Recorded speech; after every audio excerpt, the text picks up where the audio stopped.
অসম আৰু ত্ৰিপুৰাৰ মাজত চলি থকা ৰঞ্জিত ট্ৰফী মেচখন ড্ৰত সমাপ্ত হৈছে। আজি আছিলে ডে 4ৰ শেষত মেচখন ড্ৰ ঘোষণা কৰা হ'ল। তো মেচখনৰ ডে 1ৰ পৰা আপডেট মই দি আহিছিলোঁ ভিডিঅ'ত। আৰু প্ৰথমে ত্ৰিপুৰাই বেটিং কৰিছিলে, 602 ৰান কৰিছিলে, 7টা উইকেটত ডিক্লেয়াৰ ঘোষণা কৰি অসম দলক বেটিং কৰিবলৈ দিছিলে। আৰু অসম দলে প্ৰথম ইনিংছ 238 ৰানৰ অলাত হৈছিলে। তাৰপিছত ছেকেণ্ড ইনিংছো অসম দলে বেট ধৰিব আহিছিলে আৰু ফল ওৱান আছিলে আচলতে অসম দলৰ। তো ছেকেণ্ড ইনিংছত বেটিং অলপ ভাল কৰিছে অসম দলে, 367 ৰান কৰি 7টা উইকেট গৈছিলে ডে 4 সমাপ্ত হোৱালৈকে। তাৰপিছত মেচখন ড্ৰ ঘোষণা কৰে। পৰাস্ত হ'বলগীয়া মেচখন ড্ৰ কৰিব পাৰিছে অসম দলে, এইটো এটা ডাঙৰ কথা অসম দলৰ বাবে। ভাল বেটিং কৰিছে বুলি ক'ব লাগিব শেষৰ দুদিনত ডে 4ত। কাৰণ যদি চাওঁ ডে 3ত ছেকেণ্ড ইনিংছ, কিন্তু ছেকেণ্ড ইনিংছ ডে 3 সমাপ্ত হোৱালৈকে 78 ৰানত 3টাকৈ উইকেট গৈছিলে, 78 ৰানত 3টাকৈ উইকেট গৈছিলে। তাৰপিছত ডে 4ত কিন্তু মাত্ৰ 7টা উইকেট বাকী ৰৈ গৈছিলে, আৰু 7টা উইকেট ল'ব পাৰিলেই ত্ৰিপুৰাই এই মেচখন জয়লাভ কৰিলে হয়। অসম দলৰ বাবে এইটো এটা বৰ ডাঙৰ কথা আচলতে মেচখন ড্ৰ কৰিব পাৰিলে। কাৰণ প্ৰথম ইনিংছ আমি দেখিছোঁ 238 ৰানতে আটাইকেইটা উইকেট হৈছিলে, আৰু এই মেচখনত আমি অসম দল পৰাস্ত হ'ব বুলি ভাবি লৈছিলোঁ। কিন্তু ছেকেণ্ড ইনিংছত বেটিং ভাল কৰিছে। ছেকেণ্ড ইনিংছত যদি ক'বলৈ যাওঁ, শিৱশংকৰ ৰয়, কেপ্টেইন ডেনিছ দাস, সুমিত ঘাদিগাওকৰ, এই তিনিগৰাকী খেলুৱৈ কিন্তু এই মেচখন আচলতে ৰখালে, অসম দলক আচলতে পৰাজয়ৰ মুখৰ পৰা বচালে। কেপ্টেইন ডেনিছ দাস আৰু শিৱশংকৰ ৰয়ৰ শতক আৰু সুমিত ঘাদিগাওকৰৰ অৰ্ধশতক ৰানে এই মেচখন পৰাজয়ৰ মুখৰ পৰা বচালে অসম দলক। আৰু বাকী খেলুৱৈ কেইগৰাকী ইমান ভাল খেলা নাছিল।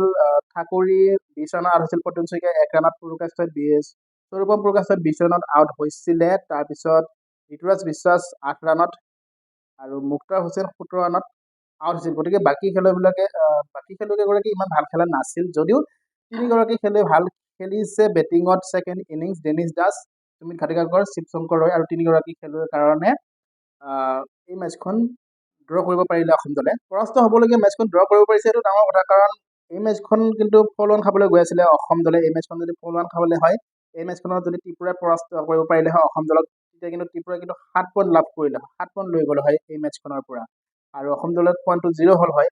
আৰু এতিয়া কি হৈছে, এতিয়াও কিন্তু অসম দলৰ কাৰণে বৰ এটা ভাল হোৱা নাই। এই মেচখনত কিন্তু ড্ৰ হৈছে। ড্ৰ হোৱাৰ পিছতো কিন্তু ত্ৰিপুৰাই কিন্তু 3 পইণ্ট লৈ গৈছে মেচখনৰ পৰা, আৰু অসম দলে 1 পইণ্টহে লাভ কৰিছে। কাৰণ মেচখনৰ এটা ইনিংছত পিছ পৰি ৰৈছে অসম দলে, এটা ইনিংছত লিড লৈছে যিহেতু ত্ৰিপুৰা দলটোৱে। গতিকে ত্ৰিপুৰাই 3 পইণ্ট ল'লে এই মেচখনৰ পৰা, আৰু অসম দলে 1 পইণ্ট লৈছে।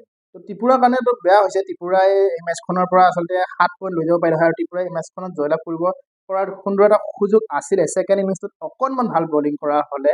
কাৰণ প্ৰথম ইনিংছটোত কামটো কৰি দিছিলে। প্ৰথম ইনিংছটো অসম দলক 238 ৰানত কিন্তু অল আউট কৰি দিছিলে। তাৰপিছত ছেকেণ্ড ইনিংছটোত অকণমান কেপ্টেইন ডেনিছ দাস, সুমিত ঘাদিগাওকৰ আৰু শিৱশংকৰ ৰয়ে বচালে অসম দলক, আৰু সেইটো কাৰণে ত্ৰিপুৰাই এই মেচখন জয়লাভ কৰিব নোৱাৰিলে।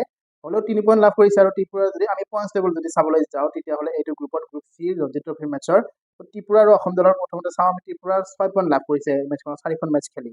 তো ত্ৰিপুৰাই 10 পইণ্ট কিন্তু লাভ কৰিলে হয় আজি মেচখন জয়লাভ কৰা হ'লে। আৰু অসম দলেতো 4খন মেচ খেলি 3খন ড্ৰয়ে খেলিছে, 3খন ড্ৰ খেলিছে, এখন হাৰিছে, আৰু 3খন ড্ৰত 3 পইণ্টহে লাভ কৰিছে কিন্তু অসম দলে।